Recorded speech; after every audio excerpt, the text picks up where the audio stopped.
ऐसे भी पूरा 82 मुद्राएं हैं। खानदानी पेशा था। खानदान का हर एक वर्ग कत्थक करता था। 7 पीढ़ी तक चला था। ये अपनी पीढ़ी के साथ 7वीं पीढ़ी के संतान है कौन? पंडित बिरजू महाराज, जिनका नाम पूरा नाम देखो वहाँ लिखा हुआ पंडित ब्रिज मोहन मिश्रा। और एक और नाम है दुखहरण। दुखहरण के बारे में स्टोरी बताई थी। दुखहरण क्यों पड़ा था? उनका रियल नाम हो गया ब्रिज मोहन मिश्रा, पंडित ब्रिज मोहन मिश्रा। और जब ये अपने क्षेत्र में ख्याति प्राप्त किए, इनका नाम ये मिला पंडित बिरजू महाराज। ये इनकी अपनी उपलब्धि है, ठीक है। ये उपलब्धि इनके नेम से बताइए। और जो ये लिख रहे जित में यानी जब मतलब कि स्टार्टिंग से लेकर जब ये मतलब की प्रसिद्धि पाए हैं, देश में भी और विदेश में भी पूरे वर्ल्ड के लोग इनको जानते हैं। इनके जैसा कथक अभी के टाइम में कोई नहीं करता। जैसे क्योंकि सब कथक डांस में सबसे भारी मतलब कहते हैं ना, बहुत भारी स्टेप है ये। सीखना हर किसी की बात नहीं है। ऐसे मान लो ये मुद्राएं करना, ऐसे करना और एक्सप्रेशन भी उसके हिसाब से देना, ये बहुत बड़ी बात होती है। ऐसे नहीं कि हाथ को ऐसे किया ऐसे की, ये सब के हिसाब से जो मुद्राएं हम कर रहे हैं वो मेरे फेस से भी डिनोट होनी चाहिए कि कौन सा हर एक अंग फ्लेक्सिबल होना चाहिए, बताना चाहिए। मान लो एक डांस करना, एक कहानी को बताना बिना बोले, डांस के माध्यम से बिना बोले। मैं बोल के बता रही हूँ उनके बारे में, लेकिन ये डांस के माध्यम से बताते थे। और इनके जैसा डांस अभी तक में कोई नहीं किया, खत्म हो गया। इनके जैसा अभी स्थान को नहीं पाया। इसीलिए इनको बहुत सारे 27 साल की एज में इनको नोबेल प्राइज मिला। आगे बताएगा बहुत सारे प्राइज मिले, क्या है जो नहीं मिला। और इतना प्राइज मिलने के बाद भी बहुत ही शालीनता से सादगी से जीवन यापन करते थे। कोई देख ले तो ये नहीं कहेगा कि यही वो इंसान है। इनको भारत मतलब क्या क्या पुरस्कार नहीं मिला, लेकिन फिर भी लगता है नहीं कपड़ा देखकर बियर देखकर कपड़ा लत्ता पहनने का ये इतना महान कलाकार, यानी शो ऑफ भी नहीं रहते थे। इनका उस कपड़ा इसको नहीं दिलाया अवार्ड। इनका कलाकार जो ये किए, जो कथक किए हैं, उसके दम पे इनको अनगिनत प्राइज मिली है। तो वो बस मेरे अंदर जीवित रहे। ऐसे ही व्यक्तित्व के थे आपके बिस्मिल्लाह खान। ठीक वैसे ही वो कपड़े तक पहन के पता ना क्या बोलते हैं, पढ़ी है इंग्लिश में है, इसमें भी है, इसमें भी है। चलो आज हम BTS में पढ़ेंगे, नौवा चैप्टर निकालिए ना। आज हम BTS में पढ़ेंगे, ठीक है, क्योंकि इसमें बहुत कुछ है जो बताना है, क्योंकि शॉर्ट फॉर्म में हम नहीं बता पाएंगे और जल्दी हम बोलेंगे, इसलिए दिमाग को एकदम कॉन्सेंट्रेट रखना, सुनना और एकदम बारीकी से भी। तो चलो हम आगे बढ़ते हैं कि बिरजू महाराज जी के बारे में बताया। और ये एक साक्षात्कार है, यानी कि इंग्लिश में बोले तो इंटरव्यू, ठीक है। और ये इंटरव्यू कोई और नहीं ले रहे हैं, रश्मि वाजपेयी ले रही है। रश्मि वाजपेयी ले रही, जो प्रथम शिष्या है। इनमें एक और क्वालिटी है कि ये किसी से भेदभाव नहीं करते थे। जो बिरजू महाराज जी थे, जो चीज वो जानते थे, मान लो कि 10 क्वालिटीज इनमें है, तो चाहते थे कि अपने शिष्यों में भी 10 क्वालिटी दे दे, किसी प्रकार का भेदभाव न करे। क्योंकि पहले भी, अभी भी और आने वाले पीढ़ी में ये चीज होती है कि जो हम चीज जानते हैं ना, जिसके बेस पर हम सफलता हासिल की जाए, कुछ आगे बढ़े हैं, वो चीज लाखों कोचिंग हैंड में पढ़ाता हो, लेकिन पूरी बात उसको नहीं बताया, उलझन में डाल के बताएगा, सस्पिशियस बताएगा। और रियलिटी किसको बताएगा? अपने घर परिवार के बच्चों को, रिलेशन को, कि वो सक्सेस हो। वो चीज़ नहीं बताएगी कि जो हम जानते हैं उससे मेरे बच्चे जाने और कोई नहीं जाने। लेकिन ये जो बिरजू महाराज जी हैं, चाहे बिस्मिल्लाह खान जी है, इसमें किसी अपने बच्चे अगर क्वालिटी है तो ले जाओ मेरे बच्चे में, जिसमें जो क्वालिटी हम देंगे। और किसी से भी मैं भेदभाव नहीं करूँगा, किसी से भी नहीं। इसीलिए तो रश्मि वाजपेयी अपने बेटी से भी ज़्यादा रश्मि वाजपेयी को मानते हैं। हर चीज़ वो दिए तुम, यानी कि मान लो एक गिलास उनके पास, मतलब मान लो नॉलेज है, पूरा एक गिलास भर दिया, इसी प्रकार से थे। तो हाँ, आपने क्या कैपेबिलिटी है, लो जितना मुझसे ले सकती लो।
जनसाधारण तथा नृत्य रसिकों के बीच कथक और बिरजू महाराज एक दूसरे के पर्यायवाची से बने हुए हैं, यानी एक सिक्के के दो पहलू, दोनों एक दूसरे के पहलू हुए। बिरजू महाराज कहे या कथक है, दोनों ही एक दूसरे में समाये हुए हैं। कैसे कथक बने हैं? कथक के महाराज, इन्हीं को महाराज कहा जा रहा है, ठीक है। महाराज की अथक साधना यानी प्रयास, कठिन संघर्ष, एकांत निष्ठा यानी उस पर क्यों नहीं, अगर हम प्रयास करेंगे तो हर सफलता हासिल कर सकते हैं। एकांत निष्ठा और कल्पनाशील सृजनात्मकता के संयोग से ही यह संभव हो सकता है, यानी ये तीनों जब एक ही में मिलेगा तब जाके आप सक्सेस कर सकते हैं। अब यही रूल हर जगह फॉलो होती है। आप स्कूल आए हो, हर जगह से स्कूल चलो आ गए, अब हमको 10th क्लास बोर्ड एग्जाम करना है, कैसे पास आउट करेंगे? पढ़ना है, पढ़ने के लिए क्या बुक्स चाहिए, चलो हमने प्रोवाइड कर दिया, अब आपको पढ़ना है। क्या पढ़ना है हम लोग बता देंगे, यानी कि हम लोग बस डायरेक्शन देंगे कि ये चीज़ करना है, ये सब चीज़ संघर्ष भी करना है, पढ़ना भी है, समझना भी है। हम लोग यहाँ बस आपका रास्ता दिखाएंगे। पढ़ना आपको स्वयं ही है। यहाँ पे बस हम इसी बात में आपको डाउट क्लियर करेंगे, है कौन, कहाँ से आए थे, क्या करते थे, XYZ में बताऊंगी, लेकिन घर जाकर इसको फिर से हम पढ़ा दें तो आपका कर्तव्य है कि उसको फिर से रिवीजन करें, पढ़े डिटेल्स में अच्छे से बारीकी से। जब तुम उसका रीडिंग लगाओगी ना, तब रीडिंग लगाते वक्त इस क्लास में दिए हुए मेरे लेक्चर को तुम्हारे दिमाग में घूमेगा। अब दोनों एक दूसरे से पैचअप करोगी, जोड़ोगी, तुम्हारा जो ज्ञान है ना वो प्रगाढ़ हो जाएगा, कंठस्थ हो जाएगा कि क्या मैं बोलना चाह रही हूँ। इसलिए मैं जब भी मैं नया चैप्टर पढ़ाने के लिए बोलती हूँ, कहती हूँ कि पहले कल ये पढ़ाएंगे तो कल आज ही पढ़ के आना, रात पढ़ के आना, क्योंकि तुम पढ़ी हुई रहोगी, जो चीज़ मैं बातें बताऊंगी तुम उसे रिलेट करोगी, तक नहीं ये बात उसमें है और समझ में भी आएगी। तो कथक के व्याकरण और कौशल को उन्होंने सार्थक, सौंदर्य बोध और काव्य दिया है। वे कथक के लालित्य के कवि है, मतलब कि एक दूसरे के जान बने हुए हैं, ठीक है, क्योंकि बचपन से ही वो तेज थे। बोले ही थे पहले, बचपने से उनके पिताजी अच्युत महाराज जी उनको ट्रेन किए हुए थे। उतनी छोटी सी उम्र में उसको इतना संघर्ष कराते थे, 2 साल 2.5 साल के बच्चे को क्या एज्यूम करोगे? अभी तुम लोगों से मेहनत नहीं हो रहा है, बहुत देर तक तो सीखते ही थे, प्लस उनको सिखाते थे, क्योंकि वो जो एज होता है ना फ्लेक्सिबल होता है, जो चीज़ तुम ज्ञान देना चाहोगे बच्चों में ना वो चीज़ वो आ जाए। कंठस्थ हमेशा के लिए, आजीवन, आजीवन वो ऐसा उम्र होता है कि जो बॉडी का डेवलपमेंट होता है ना, कम से कम जो माइंड का डेवलपमेंट होता है, विकास होता है, लगभग एज 5 साल की एज में 80% हो जाता है। ब्रेन का विकास तुम लोग बायोलॉजी में पता ना, तुम लोग पढ़ रहे हो नहीं पढ़ रहे हो नहीं पता, उसमें 5 साल की एज में एक बच्चे का जो दिमाग का विकास होता है 80% हो जाता है। अब समझ सकते हो 80% उस एज में हो जाता है। इसलिए जो भी माता पिता, जो पेरेंट्स है, किसी का बेबी है, किसी घर में छोटा बच्चा है, अगर परिवार का हर एक सदस्य उस बच्चे पर पॉजिटिव एनर्जी दे, पढ़ाई लिखाई जो चीज़ सिखाना चाहता है वो सब सीख लेगा। लेकिन कैसे? डांट डपट के नहीं, प्यार से, खिला ये नहीं कि बाबू बैठो पढ़ो, ऐसे वो नहीं पढ़ेगा, क्योंकि बच्चा है, उसका प्रेशर नहीं देना, लेकिन उसको खेल खेल उसको पता ना चलेगा उसको पढ़ा रहे, उसको पढ़ा, मान लो 1 2 सिखाना है, जरूरी है हमें लिखेंगे बाबू ये 1 है, ये 3 है, हम उसको चॉकलेट खा रहे हैं, देखो ये 1 चॉकलेट तुमने खा लिया, चलो अब इसको 2 चॉकलेट खाएंगे, चलो देखो 1 2 चॉकलेट मैंने बाबू को दिया, अब जाओ घूम के आओ, एक बार राउंड चक्कर मार के आओ, तुमको और इससे भी ज़्यादा देंगे, 3 देंगे, 3 तुमको बॉल देंगे, तो उसके सामने बोलेंगे 1 2 3 बॉल तुमको दिए बाबू, अब जाके आप इसे दिखाओ अपने दोस्त से। ऐसे बच्चा जो है खेलेगा भी आपसे दूरेगा भी नहीं और सब याद हो जाएगा। लेकिन मेहनत जो पेरेंट्स कर लिए 5 साल 6 साल की एज में अपने बच्चे पर, बच्चा आगे वो कहाँ तक जाएगा ना, अपने हर लक्ष्य को अचीव करेगा। हम हमारे रिलेटिव्स में एक पेरेंट्स हैं 5 साल की एज में, दोनों टीचर हैं एज में, 12 क्लास के जितने फॉर्मूले होते हैं साइंस के सब बच्चे को रटवा दिए थे तोते की तरह, तोते की तरह। बाबू ये तोते की तरह बोले, इतनी छोटी सी उम्र में उसको क्या समझ में आएगा? साइंस का, केमिकल क्या, हर चीज जो चीज होता है सब उसको याद करवा देगा। कहीं इसका ये जब ये बड़ा होगा ना तब इसका समझ में आएगा अहमियत क्या है। ये याद अभी कर लिया ना, जो एनर्जी अभी है वो एनर्जी धीरे धीरे घटती जाएगी जैसे जैसे उम्र होगा। और जब ये उम्र होगा, जब जिस क्लास में जाएगा, जब इसके सामने वो फॉर्मूला लिखा जाएगा, वो बोलेगा, उसके दिमाग में बैठ जाता है, लाइफ लॉन्ग रहेगा। ये समझ लेगा उसका क्या है, याद तो हो गया। इसलिए मेहनत शुरुआती एज में करना ही होता है। वैसे ही अक्षर महाराज इनके बाल्यावस्था से, इसीलिए तो 5 से 6 साल की उम्र में ट्रेंड हो गए थे, राम के राजा के प्रिय हो गए थे। ऐसे थोड़े प्रिय हो गए थे, कुछ टाइम ऐसे कर रहे थे जैसे अक्षर महाराज में इनके आगे कुछ नहीं है, इनके पिताजी के इस प्रकार नृत्य करते थे। चलो आगे बढ़ते, समझ में आ रही बात है, आगे बढ़े। परंपरा की प्रामाणिकता की रक्षा करते हुए उन्होंने सृजनात्मकता इट मीन्स क्रिएटिविटी, ठीक है, नई नई चीज खोज करना, नया आविष्कार करना, ठीक है, क्रिएटिविटी तो नए चीज का आविष्कार करना। सृजनात्मकता साहस के साथ कथक का अनेक नई दिशाओं में विस्तार किया है तथा यह सिद्ध किया है कि शास्त्रीय कला जड़ या स्थिर नहीं है, यानी जो सीख ली नहीं, इसमें हम नए नए इनोवेशन खोज कर सकते हैं, अलग अलग चीजें कथक में डाल सकते हैं। ऐसी ही चीज नहीं हो गया विश्व के कथक को करते थे, कुछ नए चीजें कभी इसी में आविष्कार करते थे, इनका नाम ऑब्लिक आदत को लिया जाता है। तो उसमें एक निरंतर गतिशीलता और समकालीनता बरकरार है, यानी हमेशा पढ़ते थे। मान लो हम लोग बड़े हैं कि हम लोग टीचर बन गए, छोड़ दे पढ़ाई लिखाई तो वो लिमिट्स हो जाएगी ज्ञान, तो हम लोगों को पढ़ाने के लिए हम लोगों को भी पढ़ना होता है। आगे पढ़ते रहो, जब हम पढ़ते रहेंगे ना तो ये इजी वे में हम आपको दे सकते हैं। अगर इजी वे में यानी कि थोड़ा सा रुकावट है, यानी कि स्किल हो गए, पढ़ लिख रहे हैं, नहीं कि हम मैं मन में तो पढ़ भी नहीं करें, सबको पढ़ना होता है, या अपडेट होना होता है। बच्चे क्या मान लो से बाहर हमको कुछ देना नॉलेज जो इसमें इंक्लूडेड नहीं है, देना अनिवार्य है, पढ़ने कभी ना चाहिए बच्चे तो उतना मेहनत करेंगे नहीं, जैसे अभी क्यों नहीं करेंगे।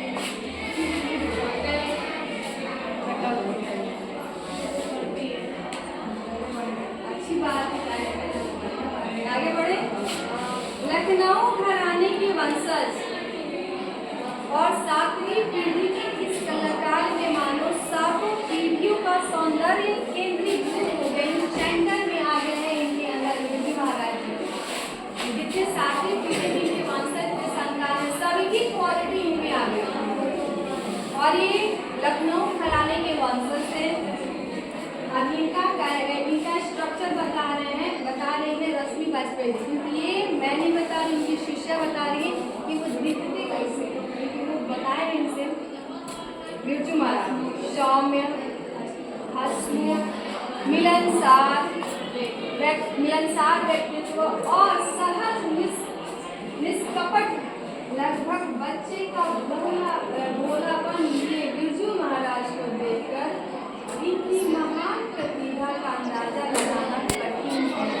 यानी कि छोटे से बच्चे को देखकर ये नहीं कहता नहीं तो छोटा सा बच्चा है, इसको क्या कथक आता होगा। बिरजू महाराज अपने बारे में बताते हैं,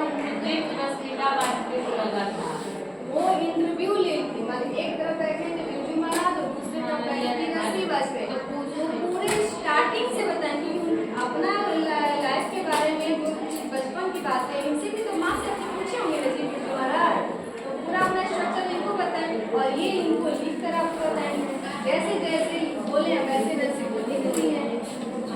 तो सौम्य, हंसमुख, मिलनसार व्यक्तित्व और सहज निष्कपट लगभग बच्चे का भोलापन लिए बिरजू महाराज को देखकर इनकी महान कठिन है, यानी कोई नहीं कह सकता है कि 5 साल का बच्चा इतना अच्छा सहज शांतता से कथा करता है। तो उसी एज में वो ट्रेन हो चुके थे, इतना इनसे ये मेहनत कराए थे, इतना मेहनत कि पसीने से लथपथ वो बच्चे हो जाते थे, फिर भी दिखाते थे। एक बार बोले कि 2 घंटे रियाज करना है, लेकिन 2 घंटे बाद ही तुमको जाके बैठना है पानी पिया, 2 घंटे से तुमको यहाँ डांस करना है। माँ को तरस आ जाता था, लेकिन वो तो बच्चे की जान लोगे क्या, पसीने से पूरा तर हो जाएंगे। लेकिन पापा जो कहते, लेकिन इनके भी था गर्ज था, मैं पापा ने मेरे को मोबाइल दिया और ये करके रखूंगा, और वो करते थे, पसीने से लथपथ हो जाएंगे, फिर वो डांस करते थे। वही तो मेहनत का नतीजा है कि 5 साल के लिए हो गए थे। चलो आगे। किंतु बात करते करते उनका मन न जाने कहाँ खो जाना। अब उनके बारे में बिरजू महाराज के बारे में बातें करना और कहीं खो जाते, यानी बात इनसे कर रहे हैं, कहीं गुम हो जाना किसी और दुनिया में। किंतु बात करते करते उनका न जाने कहाँ खो जाना, उंगलियों का निरंतर गिनती में उलझे रहा, यानी कि ऐसे जब डांस होता है तो ऐसे करते हैं, ऐसे ऐसे होते रहता है, हमेशा रिसर्च करते रहते, दिमाग में कुछ ना कुछ चलते रहता है कि उंगलियों का निरंतर गिनती में उलझे रहना, और अचानक चेहरे पर नितांत शून्य भाव बेचैन करने वाला होता है। अचानक कुछ कौंधता सा है उनकी आंखों में, और फिर वही फुसलाती सी सरल मुस्कुराहट, यानी उसके बाद फिर हंसने लगे, फिर जहाँ वो सोच रहे थे कि बैग को आते हैं कि मेरे सामने मेरी शिक्षा बैठी हुई है रश्मि वाजपेयी, वहाँ से वही फुसलाती सी सरल मुस्कुराहट, दोहरा बदन, यानी डबल बॉडी, मतलब बड़ी अच्छी खासी दोहरा बदन मझोला कर, यानी ज़्यादा इनकी हाइट नहीं, मझोला कर चेचक के हल्के दाग और बड़ी आंखों वाला ढीला ढाला व्यक्ति मंच पर एकदम और हो जाता है। ऐसे कौन से देवता आ गए, यहाँ तक तो बुद्धि में जा रहा है सभी को, किसके बारे में बता रहे हैं, कैसे है।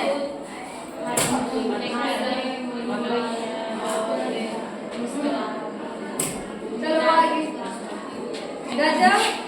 गजब का लोच, यानी कि फ्लेक्सिबल बॉडी, ठीक है, गजब का लोच, फुर्ती और हल्का पल। जब बॉडी फ्लेक्सिबल होता है तो आपका बॉडी दोहरा होने के बाद भी फ्लेक्सिबल लगता है, नहीं बॉडी हौले जो डांस करने लगता है कि हवा में उड़ रहा है उसका बॉडी फ्लेक्सिबल, वही बोल रहा है लोच, फुर्ती में पूरा एक्टिवनेस रहता है और हल्कापन। कथक नृत्य का सौंदर्य मानो मूर्तिमान को उठाओ, यानी जब वो नृत्य करते थे, यानी कि डांस करते थे।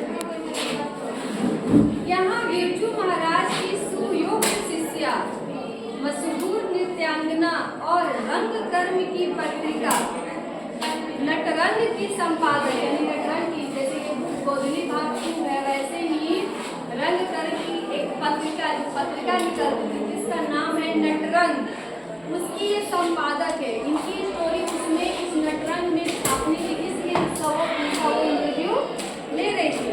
तो नटरंग की संपादक रश्मि वाजपेयी की महाराज से बातचीत किंचित संपादित रूप में अविकल प्रस्तुत है, थोड़ा सा अंश प्रस्तुत है। बातचीत के बहाने बिरजू महाराज का अतरंग जीवन उनके आत्मकथनों में झलक उठता है। पाठ के पुरस्थ अंतः पाठ उन्हीं की 2 काव्य रचनाओं के, यानी कि इसमें 2 ही व्यक्ति हैं, रश्मि वाजपेयी और बिरजू महाराज। रश्मि वाजपेयी कौन थी? यहाँ तक में फिर आगे बढ़े, इतना टाइम 5 मिनट में देखते हैं, एक पैरा। चलो, तो रश्मि वाजपेयी जी बिरजू महाराज जी से पूछती हैं अपने बारे में कुछ बताएं। महाराज जी आप अपने बारे में कुछ बताइए। तो बिरजू महाराज क्या बोलते हैं, सुनिए। जन्म मेरा लखनऊ के जफरी अस्पताल में 1938 4 फरवरी शुक्रवार सुबह 8 बजे बसंत पंचमी के एक दिन पहले हुआ।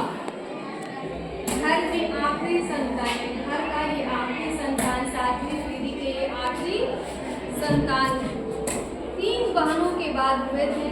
सबसे छोटी बहन मुझसे 8-9 साल बड़ी है।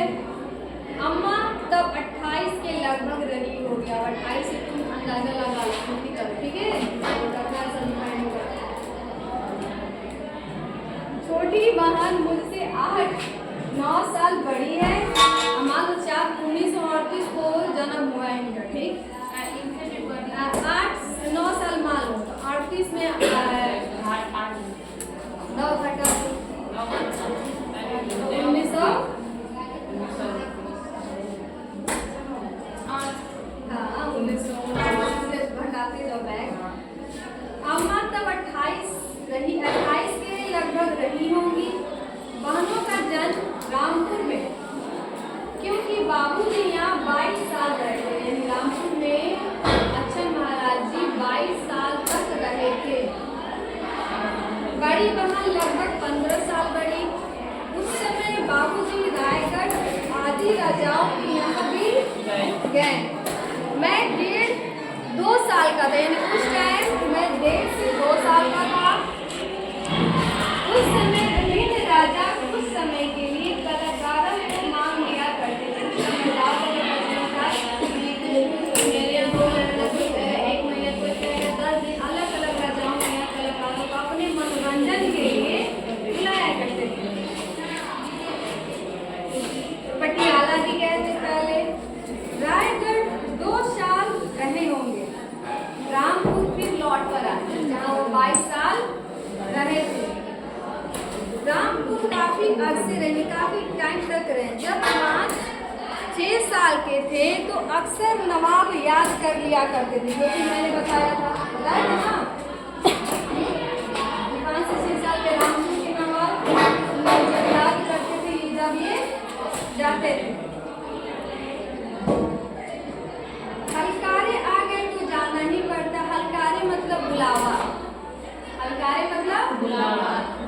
हलकारे आ गए तो जाना ही पड़ता था, चाहे जो भी वक्त हो। यानी कि किसी भी वक्त अगर राजा बुला ले या वरिष्ठ बंदे को चाहिए दरबार में, चाहे रात के 2 बजे हम राजा को लगा दे सकते हैं, जाना ही